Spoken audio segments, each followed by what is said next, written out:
मानव समाचार, मानवता के हक में। वेलकम टू मानव समाचार।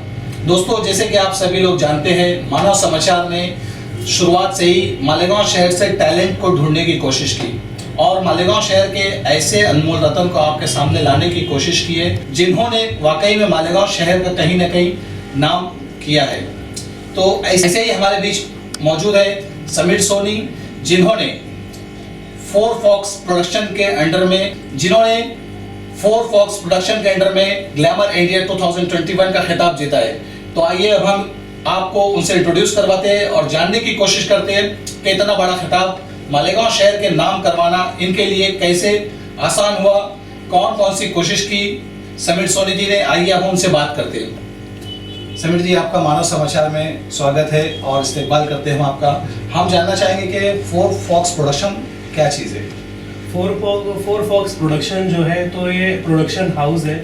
इसमें प्रोडक्शन हाउस के थ्रू बहुत सारे टैलेंटेड शोज चलते हैं, रियलिटी शोज चलते हैं, movies, web series, album song और टैलेंट बेस पे इन लोग वर्क करते हैं। समीर जी, हम आपसे दूसरा क्वेश्चन यहाँ ये लेना चाहेंगे कि जो फोर फॉक्स प्रोडक्शन आप जैसे बताए हमें, फोर फॉक्स प्रोडक्शन ये मालेगांव बेस्ड प्रोडक्शन है या डिस्ट्रिक्ट बेस्ड है?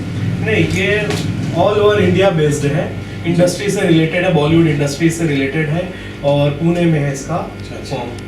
तो ये जो प्रोडक्शन शो होता है, तो ये अभी जो आपने जो टैलेंट, मिस्टर टैलेंट का जो आपको खिताब मिला है, आपको मिस्टर टैलेंट से फोर फॉक्स प्रोडक्शन से नवाजा गया है, तो ये शो कहाँ पे अरेंज किया गया था? ये किस लेवल पे था? शो पुणे पर हुआ था, पुणे में, बेस्ड ऑन पुणे था और ये इंडिया को रिप्रेजेंट कर रहा था। तो मैंने ऑल ओवर इंडिया को रिप्रेजेंट किया मिस्टर टैलेंटेड के खिताब से। इसमें आपको रैंक मिला है 5th रैंक में। तो पार्टिसिपेंट कितने थे इस शो में? 45 participants all over India, out of India. इसमें क्या क्या चीज़ के ऊपर फोकस किए जाते हैं? इसमें पर्सनालिटी डेवलपमेंट देखा जाता है। इसके अंदर सबसे पहले आपकी जितनी हेवी पर्सनालिटी है तो वैसा ही माइंड, आपका IQ होना बहुत ज़रूरी है। अच्छा। ऑल ओवर फिटनेस के ऊपर भी ध्यान दिया जाता है। जैसे आपकी एक कहावत कहते हैं ना, एक सेहतमंद जिस्म में सेहतमंद दिमाग होना बहुत ज़रूरी है। तो इसी तरीके से इसी नहज के ऊपर इस सिलेक्शन किया जाता है। जी, मैं यही कहना चाहूँगा यहाँ के युवाओं से, हमारे मालेगांव के, कि हमारे बच्चों को आगे बढ़ने की ज़रूरत है। नशे से हमें दूर होना बहुत ज़रूरी है, नशावर चीज़ों का इस्तेमाल बंद करना बहुत ज़रूरी है। जैसे कि आजकल बच्चे होटलों पर बैठते हैं। समीर जी, मैं आपको यहाँ थोड़ा इंटरप्ट करना चाहूँगा। मैं यहाँ पे आपकी, जैसे आपकी मैं ये देख रहा था रिज्यूमे और ये बायोडाटा वगैरह, आपकी जो मैगजीन में हमने पढ़ा है, तो आपने ड्रामा शो भी किए। तो ड्रामा शो आपने किस टाइप का किया, थोड़ा हमारे व्यूवर्स को आप बताइए। जी, मैंने उर्दू एकेडमी से गवर्नमेंट के लिए शोज़ किए, वहाँ से भी विनर रहा हूँ। सिल्वर इंडिया थिएटर एकेडमी जो है तो उनके थ्रू मुझे ये प्लेटफॉर्म मिला था। खालिद कुरैशी जिसके रूए रवा है, हमीश शेख सर राइटर और डायरेक्टर हैं। हमने गवर्नमेंट के लिए 4 शोज़ किए हैं। सब चारों शोज़ में फर्स्ट प्राइज़ मिला है। मैंने मोनोलॉग भी किया है, ग्रुप ड्रामा भी किया है, ग्रुप प्ले भी किया, जैसे थिएटर्स कहा जाता है। ये बॉम्बे में हुए थे शोज़। अच्छा समीर जी, आपने मतलब थिएटर प्ले भी किया है, तो आप कहीं ना कहीं बॉलीवुड से कुछ आपका टचअप है या बॉलीवुड में आपको कभी मौका मिला है? जी, मैंने 2016 में याकूब मेमन को इंस्पायर्ड करते हुए एक मूवी थी हैंग टिल डेथ जजमेंटल, उसमें एज अ इंस्पेक्टर का रोल किया है। हम चाहेंगे कि अगर आपके पास उसका नहीं, वीडियोस तो नहीं, काफ़ी टाइम टीवी के ऊपर भी और थिएटर्स में भी आ चुकी है। समीर जी, आपने फिटनेस के ऊपर बात की अभी हमारे साथ और हमें बताया युवा जनरेशन को फिटनेस के ऊपर कितना कंसंट्रेट करना चाहिए। मानव समाचार की जानिब से एक मुहिम चलाई जा रही है, नशा मुक्त मालेगांव शहर के नौजवानों को नशे से दूर रखने के लिए कोशिश की जा रही है। हमने सभी लोगों से जानने की कोशिश की, तो आप ये जनरेशन को क्या मैसेज देना चाहेंगे नशे के ताल्लुक से?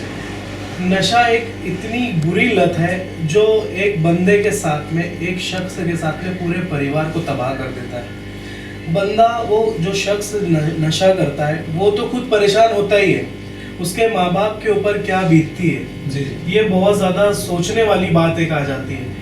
क्योंकि मालेगांव में चाय की होटलों को अगर लिया जाए, सबसे ज़्यादा टाइम वहीं पर टूटता है हमारी युवा जनरेशन का। वहाँ पर एक बंदा चाय 5 रुपए की चाय या 6 रुपए की जो भी चाय है, वो वो चाय के लिए बैठता है तो घंटों वहाँ पर उसका टाइम टूट जाता है। टाइम वहाँ पर टाइम मैनेजमेंट का समझ में नहीं आता है। दूसरा, कोई भी चीज़ अगर हम हद से ज़्यादा करें तो वो नशे की तरफ ही हमको लेके जाती है। तो चाय भी है कहीं ना कहीं उसमें निकोटीन होता है, वो हमें नशे की तरफ लेके जाती है। फिर चाय के साथ में बीड़ी सिगरेट का एक सिलसिला शुरू होता है, वहीं से फिर और भी बहुत सारी बुरी आदतें इंसान को लगती है। तो मैं चाहता हूँ कि हमारी युवा जनरेशन को इस और बहुत ज़्यादा सोचने की ज़रूरत है, और समाज में उनकी क्या जिम्मेदारी है और अपने फैमिली के थ्रू उनकी क्या जिम्मेदारी है, ये सबसे पहले उनको समझना ज़रूरी है। अभी हम एक चीज़ पे गौर कर रहे हैं मालेगांव शहर में, ख़ास तौर से हम तो अभी बाहर की बात आपसे करेंगे। मालेगांव शहर में हमने एक चीज़ देखी है कि चाय की होटल के साथ साथ पान दुकानों को इतना ज़्यादा मॉडिफाई किया जा रहा है, इतना ज़्यादा ये, और नौजवान नस्ल में बहुत ज़्यादा तादाद बढ़ रही है इसकी। तो आप इसके ताल्लुक से थोड़ा एक मैसेज दे दीजिए, फिर हम आपसे दूसरा क्वेश्चन लेते हैं, आपके पर्सनल ओपिनियन दीजिए हम। ये कोई भी चीज़ लीजिए, इसके अंदर चाय की होटल हो या पान तंबाकू की दुकानें हो, यहाँ पर सब नशा आवर ही चीज़ मिलती है। आजकल मालेगांव में हुक्के का बहुत दौर चल रहा है। जी जी हाँ, ये हुक्का बच्चे बोलते हैं फ्लेवर्ड होता है, ये फ्लेवर्ड नहीं होता है, केमिकल बेस्ड फ्लेवर्ड होते हैं, जिसकी आदत आपको एक के बाद एक लगते ही जाती है और इंसान उसको समझ नहीं पाता है। उसको ये लगता है कि मैं शौक के लिए कर रहा हूँ, लेकिन ये भी लत है, बहुत बुरी लत है। जैसे पान के अंदर भी पहले हमारे ज़माने में मसाला पान हुआ करता था या सादा पान, हाँ, अभी हाँ। कीमान वाले सेंटेड पान चल रहे सेंटेड हैं, पान। उसमें भी बहुत सारे आर्टिफिशियल केमिकल यूज हो रहे हैं। तो वो भी एक आदत इंसान को लगती जा रही है, जो नशे की तरफ इंसान को लेके जा रही है। कहीं ना कहीं उसकी वजह से इंसान अंदर से खोखला होते जा रहा है। आपके ताल्लुक से आप इतना बड़ा प्रोजेक्ट को लेके चल रहे हो, काफ़ी टाइम से आपने टैलेंट शो किए है, आपने ये सब चीज़ की है, तो मालेगांव बेस आपने कोई प्रोजेक्ट पे काम किया है क्या? जी, मैंने 2016 में MTM एकेडमी का इनेकाद किया था। मेरे जो पार्टनर्स थे काजी इरफान सर, जी वो बॉम्बे में बॉलीवुड में एज अ रोटो आर्टिस्ट थे। सागर आर्ट्स और प्राइम फोकस में इन्होंने वर्क किया है। तो हम लोगों ने पहले मिल करके यहाँ पे डिसाइड किया कि सारी चीज़ों को देखते हुए फिर हमने एकेडमी का इनेकाद किया था, जहाँ से हम लोगों ने बच्चों को प्लेटफॉर्म देना शुरू किया। वहाँ पर बच्चों के लिए हमने पर्सनैलिटी डेवलपमेंट का इनेकाद किया था, जहाँ से पर्सनैलिटी डेवलपमेंट होता है। फिर उसके अंदर स्टेज डेयरिंग किस तरीके से लाना है, अपने आप को किस तरीके से प्रेजेंट करना है, इंटरव्यूज के लिए, कॉलेजेस के लिए। बहुत सारे बच्चे कॉलेज और स्कूल से ड्रॉप आउट हो जाते हैं, तो वो सारी चीज़ों को हम लोगों ने देखते हुए एक रोजगार कैसे इनको मिल सके, काजी सर ने उसके अंदर, काजी इरफान सर ने उसके अंदर बहुत अच्छा रोल एक्टिव किया था। उसके अंदर उन्होंने रोटो आर्टिस्ट होने के साथ साथ computer education as a 3D max editing department, ये बच्चों को फ्री में सिखाना स्टार्ट किया ताकि बच्चों को कुछ ना कुछ रोजगार मिल सके। वहाँ से फिर हम लोगों ने बहुत सारे प्लेटफॉर्म बच्चों के लिए प्रोवाइड करके दिए। फोटो शूट्स को लिया जाए, उसके बाद में फिर देखा जाए छोटे मोटे जो भी प्रोजेक्ट्स होते हैं बच्चों को, उसके अंदर भी हम लोगों ने प्रमोट किया है। दोस्तों, ये समीर सोनी जी जिस काजी इरफान की बात कर रहे हैं, हम आपके इल्म में बात लाना चाहेंगे कि काजी इरफान के निगरानी में मालेगांव शहर का अज़बा कंप्यूटर इंस्टीट्यूट चलाए जा रहे हैं। आप वहाँ से भी उनसे रब्ता कर सकते हैं, और दीगर टॉपिक पे अगर आपको बात करनी है तो समीर जी से भी आप संपर्क कर सकते हैं। समीर जी, हम आपकी वापस हमारे पॉइंट पे आएंगे। फायर फोर फॉक्स कंपनी की जानिब से आपको मिस्टर टैलेंट के खिताब के साथ साथ किन चीज़ों से नवाजा गया, आप थोड़ा उसके ऊपर रोशनी डालें। फोर फॉक्स प्रोडक्शन में पार्टिसिपेट करने के बाद में टॉप 5 रैंक लेना मेरे लिए बहुत ही गर्व की बात कहा जाएगा, क्योंकि वहाँ पर अपने आप को रिप्रेजेंट करना इतने सारे लोगों के सामने जो अलग अलग कंट्रीज से, अलग अलग सिटीज से आए हुए थे, उसमें अपना एक जगह, अपना मुकाम बनाना बहुत ही टफ था। उसमें मुझे मिस्टर टैलेंटेड टॉप 5 की रैंक मिली। उसमें मुझे वहाँ पे सर्टिफिकेट, मैगजीन, पर्सनल डायरी और शैश और ट्रॉफी से नवाजा गया। जी समीर जी, हम यहाँ पे आपसे दूसरा एक क्वेश्चन लेना चाहेंगे इस ताल्लुक से कि मालेगांव शहर में आपने भी, जैसे आप बताया कि अपने एक शो में काम कर चुके हैं, और आपकी पर्सनल लाइफ के बारे में हम पूछना चाहेंगे, आप कैसे अपने आप को मेंटेन करते हो ये चीज़? जी, पर्सनल लाइफ मेरी रूटीन बहुत ही सिंपल सा है। फैमिली है, अम्मी अबू, वाइफ, 2 बच्चे, उसके बाद में फिर जॉब, और फिर जो अपने लिए जो टाइम बचता है जॉब को देने के बाद में, उसके अंदर मैं अपने लिए जो अपनी पर्सनालिटी को सूट करती है वो चीज़ें मैं करना चाहता हूँ। जैसे मैं फिटनेस के ऊपर अभी ध्यान बहुत दे रहा हूँ, क्योंकि फिटनेस बहुत ज़रूरी है आज के टाइम में। मैंने रिसेंटली फ्लैग जिम से 17 किलो लॉस किया है, 17 किलो वज़न कम किया है, और मुझे इंटरनेशनल के लिए जाना है, तो मैं वहाँ से अभी और मज़ीद 10 से 15 किलो वेट लॉस करने वाला हूँ। और उसके बाद में फिर मेरा जो फ्री टाइम बचता है रूटीन में, तो मैं सोशल वर्क करता हूँ। सोशल वर्क में आप किस टाइप के सोशल एक्टिविस्ट हैं? मैं युवा जनरेशन्स के लिए जो स्कूल से ड्रॉप आउट हो चुके हैं स्टूडेंट्स हैं कॉलेज के, उन बच्चों को मैं मोटिवेट करता हूँ, उनको वहाँ पर किस तरीके से कॉलेजेस और स्कूल को दोबारा ज्वाइन करना है उसके लिए गाइड करता हूँ। बहुत सारे बच्चों को जॉब के लिए जो कॉलेज पढ़ते हैं पार्ट टाइम जॉब के लिए उनके लिए प्लेटफॉर्म मुहैया करके दिया जाता है हमारे थ्रू, और बीमारी के लिए बहुत सारे लोगों के लिए नीडी पीपल्स जो कहा जाता है, हाँ, नीडी पीपल्स जो ओल्ड एज पीपल्स हैं उनके लिए भी हम वर्क करते हैं। समीर जी, जैसे कि आपने हमें बताया प्रोडक्शन से आपको मिस्टर टैलेंट का खिताब मिला है, तो ये इससे कहीं ना कहीं आपको कुछ बेनिफिट्स भी मिला होगा। जी, तो आपको क्या क्या बेनिफिट्स मिला है इससे? मैं as a brand ambassador 3 shows में वर्क कर रहा हूँ। अच्छा अच्छा। हाँ, उसमें बैड एज नेशंस की तरफ से है केरला कोची में मार्च फर्स्ट वीक में। अच्छा, अभी रिसेंटली आप रिसेंटली नेक्स्ट मंथ मार्च में द ताज गेटवे में शो है। उसके बाद में सेकेंड शो मेरा बेंगलुरु में है, बेंगलुरु, वो भी अप्रैल फर्स्ट वीक में होने वाला है।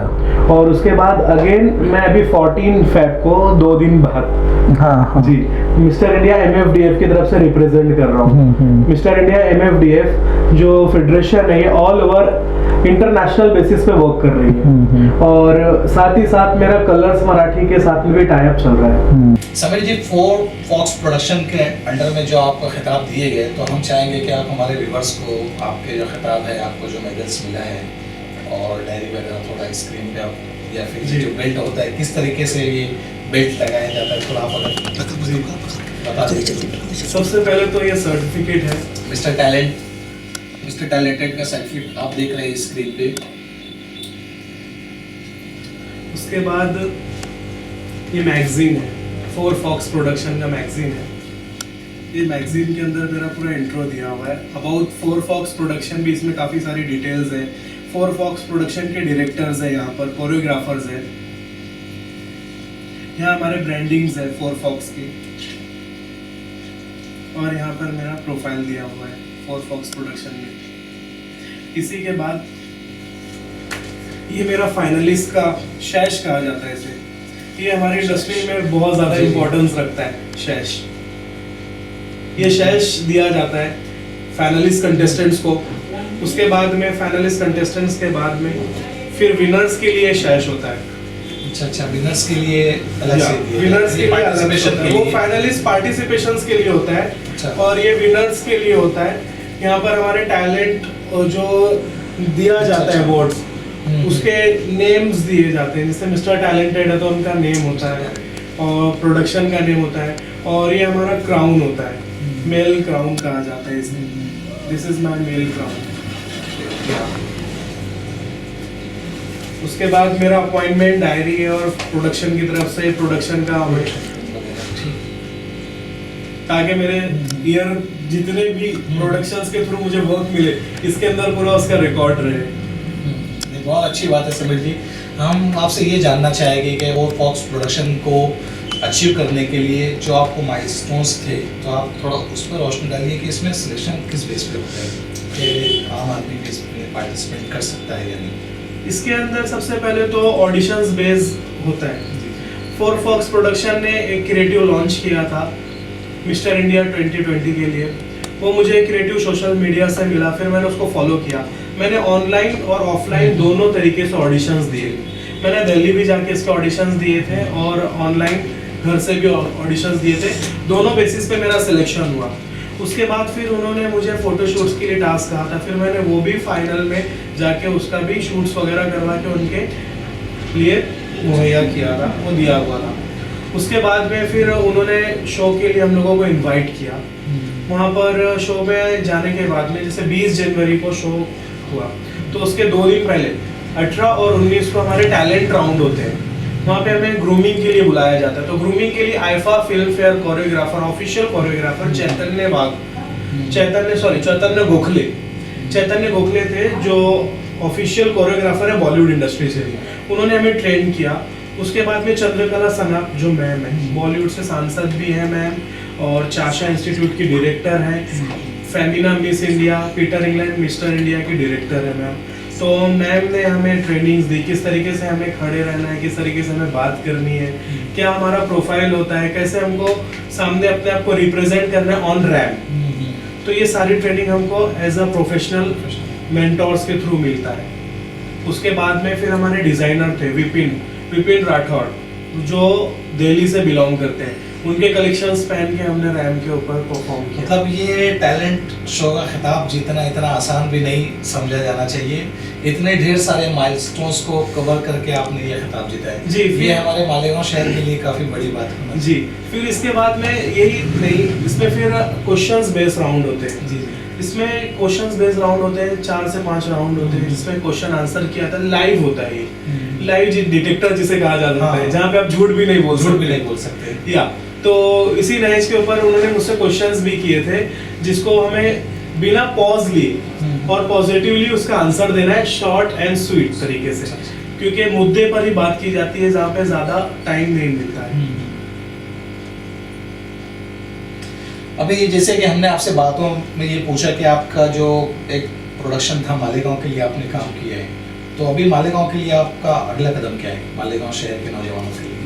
इंशाल्लाह बहुत जल्दी हम मालेगांव के नौजवानों के लिए कोई बड़ा सा प्लेटफॉर्म मुहैया करवाने का सोच रहे हैं, जैसे इंटरनेशनल कंपनीज के साथ में, मैगजीन शूट्स के साथ में, ताकि बच्चों को एक रोज़गार भी मिल सके और वो बुरी लत से और बाकी सारी चीज़ों से थोड़ा दूर होके अपनी सेहत के ऊपर भी थोड़ा सा ध्यान रख सके और स्टडीज़ को भी आगे कंप्लीट कर सके। एजुकेशन के साथ साथ आपने हेल्थ की बात की, सेहत की बात की, तो हम आपसे ये जानना चाहेंगे कि मालेगांव में जो जिम का जो कल्चर बढ़ रहा है, तो इसको हम और किस तरीके से पेनिट्रेट कर सकते हैं पब्लिक के लिए, पब्लिकली, और नौजवान बच्चे को आप कैसे इनवाइट करेंगे कि कोई अपना जिम ज्वाइन करे और ये सब चीज़ हेल्थ के ऊपर ज़्यादा फोकस करें? इसके लिए तो हमें ग्राउंड लेवल के ऊपर हमको वर्क करना बहुत ज़रूरी है।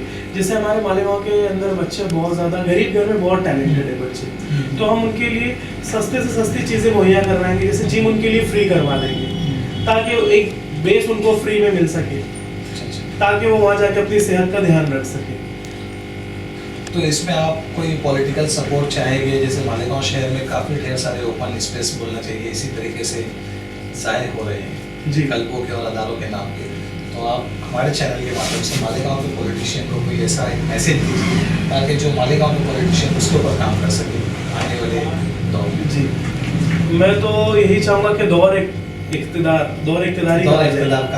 दौर इक़्तिदार में जो हमारे अभी दौर हाजिर में जो पॉलिटिशियंस हैं, उनको इस तरफ पे मुतवज्जो होने की बहुत ज़्यादा ज़रूरत है। जैसे कि हम पुल के उस साइड जाके उस तरफ जाके देख सकते हैं, बड़े बड़े फिटनेस क्लब का वहाँ पे इनकाद किया जा रहा है। हमारे यहाँ पे तो छोटे से फिटनेस क्लब भी नहीं होते हैं, सिर्फ क्लब होती है, जहाँ पे एक टीवी लगा दिया था क्लबों में और बच्चे वहाँ पर बैठ के मूवीज देखते हैं, कैरम खेलते हैं। हमको वो क्लब की ज़रूरत नहीं है, हमको फिटनेस क्लब की ज़रूरत है, जहाँ पे हमारे बच्चे जाके अपनी सेहत का भी ख्याल रख सके, और बच्चों के साथ साथ हमारे शहर के, हमारे जो कहा जाएगा सीनियर सिटीजन्स हैं, जी, वो भी अपनी सेहत का ख्याल रख सके। ऐसे हमें जॉगिंग ट्रैक्स क्लब और फिटनेस क्लब और स्विमिंग, ऐसे बहुत ट्रैक्स की ज़रूरत है। मालेगांव को हमें खुद अब मॉडिफाई करना होगा, काफ़ी बहुत ज़्यादा मॉडिफाई करने की ज़रूरत है मालेगांव को, क्योंकि नौजवान नस्ल वाकई में आप जो बात कर रहे हो होटलों पे ज़्यादा वक्त ज़ाय कर देती है, और जिस तरीके से आपने कही कि काफ़ी पुअर फैमिली से, नेडी फैमिली से बच्चे आते हैं और टैलेंटेड हैं,